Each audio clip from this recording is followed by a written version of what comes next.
Hola chicos de Cuarto CG. El día de hoy en la clase de historia vamos a hablar acerca del neoliberalismo en nuestro país, aproximadamente desde 1990 hasta la actualidad. Vamos a ver cómo llegó este modelo económico, cuáles fueron las consecuencias que hubo y qué proceso se llevó a cabo para que pudiera introducirse esta nueva reforma a nuestro país. En el caso de México, el neoliberalismo inicia con la ruptura del modelo prevaleciente por más de 3 décadas. El modelo de crecimiento económico, sustitución de importaciones, desarrollo hacia adentro y economía mixta. Desde la década de los 40, la estrategia de desarrollo en México se sustentó en la protección del mercado interno a través de barreras arancelarias que mantuvieron el aparato productivo virtualmente aislado de la competencia internacional. El Estado desempeñó un papel importante al asumir un alto grado de intervencionismo y regulación de la actividad económica. A inicios de los 80, el fenómeno que se venía perfilando desde la década anterior cumple su cometido, es decir, el modelo de desarrollo que anteriormente había asegurado el crecimiento económico y la estabilidad política en el México por revolucionario estaba en crisis. Es en el periodo presidencial de Miguel de la Madrid cuando tiene su aplicación la estrategia neoliberal. Inicia con la venta y privatización de las primeras empresas paraestatales, desmantelamiento que abarca el régimen de Carlos Salinas de Gortari y el de Ernesto Zedillo. Durante el primer año del gobierno de Miguel de la Madrid, el gobierno federal tenía participación en 45 ramas de la economía. Para el último año, su participación abarcaba solo 23 ramas. En 1982 tenía el gobierno federal 1.155 empresas. En 1988 poseía solamente 412. La desincorporación de estas empresas obedeció a que no eran estratégicas ni prioritarias para el desarrollo nacional, argumento presentado en el documento informativo por el gobierno federal. En el periodo salinista, el proyecto neoliberal se fue profundizando y se plantearon con mayor claridad los principales postulados de la política económica gubernamental. En esta etapa, se realizan algunas reformas constitucionales que impactan enormemente en la naturaleza del Estado. Tal es el caso de los artículos 28, 73 y 123, referidos a la privatización de la banca, la reforma electoral, de la ley de culto y del artículo 27 que abre la posibilidad para que los ejidatarios pudieran vender sus parcelas a capitalistas nacionales y extranjeros.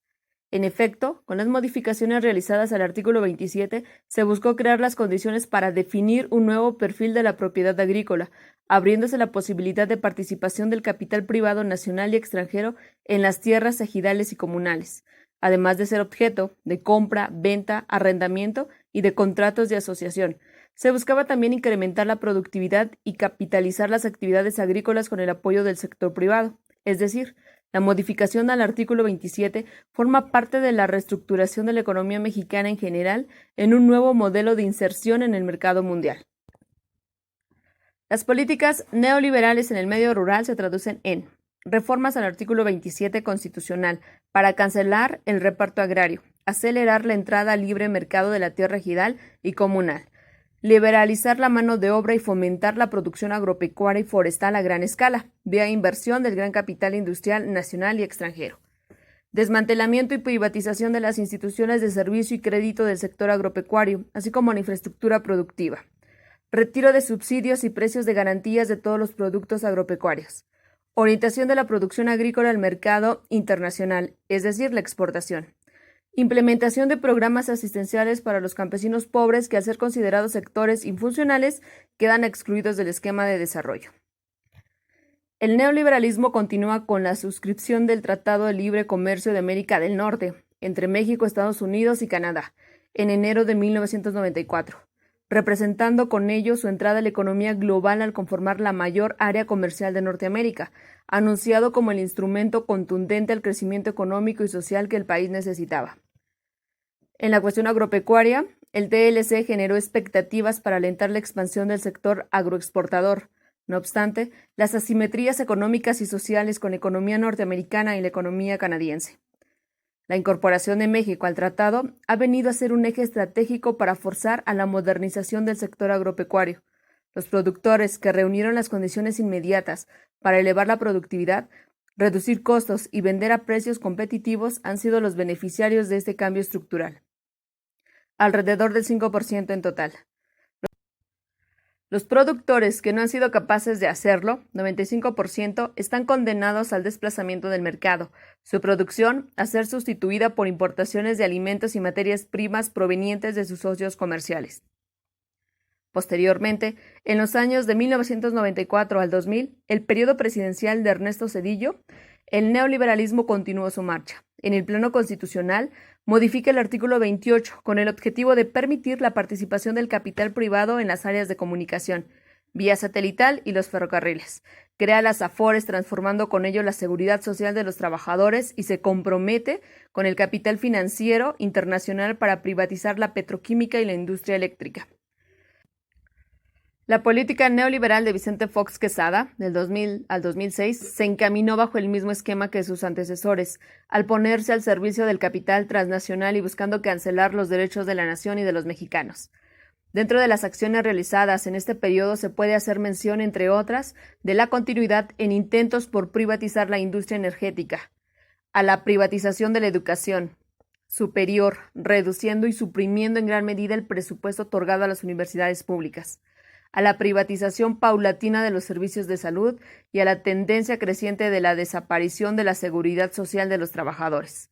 Estos rubros han sido retomados con el presidente Felipe Calderón Hinojosa, del 2006 al 2012, quien al inicio de su periodo da paso a la reforma de la Ley del Instituto de Seguridad Social y Servicios Sociales de los Trabajadores del Estado, ISSSTE, afectando seriamente a los trabajadores agremiados de esta institución, además de continuar su pugna por llevar a cabo la reforma de la industria energética.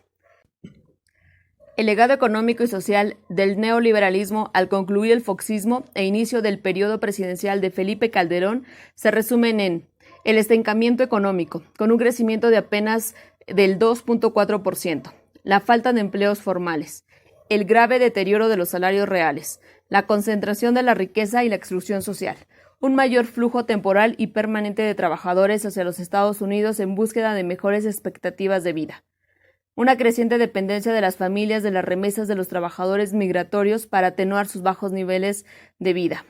Finalmente, y afianzando el anterior planteamiento, la política neoliberal en México aplicada desde 1982 no ha logrado los objetivos de desarrollo planteados, pues existe una crisis recurrente en la economía nacional.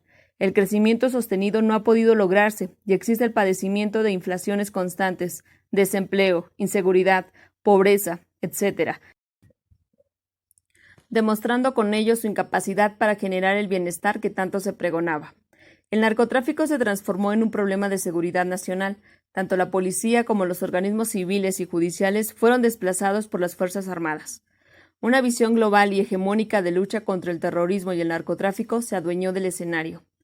El pacto entre el poder político y el crimen organizado, que en México suponía el acuerdo de no interferir en la política de forma directa a cambio de que el poder político se hiciera de la vista gorda, se rompió.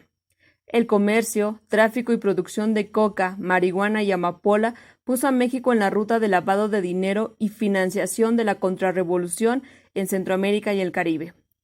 El dinero entró a raudales, impulsando la compra de senadores, gobernadores, diputados, policías, militares, jueces o empresarios. En el año 2000, concluida la hegemonía del PRI, tras 70 años de gobierno ininterrumpido, la narcopolítica permeaba el conjunto de la estructura social y de poder. El triunfo electoral de Vicente Fox, perteneciente al Partido de Acción Nacional, PAN, organización católica, conservadora en lo político y liberal, cayó en los brazos de la narcopolítica. Durante el mandato de Fox y el del también militante del PAN, Felipe Calderón, la violencia política, el asesinato de dirigentes sindicales, estudiantes, periodistas y los feminicidios en Ciudad Juárez moldean el perfil del capitalismo neoliberal. La esclavitud infantil y el tráfico de mujeres complementan el desarrollo de las empresas de maquila. La desestructuración productiva, la persecución de los sindicatos independientes, la criminalización de los movimientos sociales y el movimiento indígena. Unas fuerzas armadas con poder absoluto en la lucha contra el narcotráfico y contra la insurgencia marcan la agenda política en México. El subcomandante insurgente Marcos destacaría en la era de Fox. Se puede decir que el cártel del Chapo Guzmán fue consentido del sexenio. Toda la estructura del Estado, ejército, policía federal, sistema judicial, con jueces y directores de penales incluidos, fue puesta al servicio de este cártel en la lucha contra otros. El miedo, la sensación de inseguridad y la impotencia ciudadana crecen. Miles de muertos, fosas comunes y violencia indiscriminada, así como el fraude electoral, esta vez contra el candidato progresista Manuel López Obrador, en 2006 genera un hartazgo.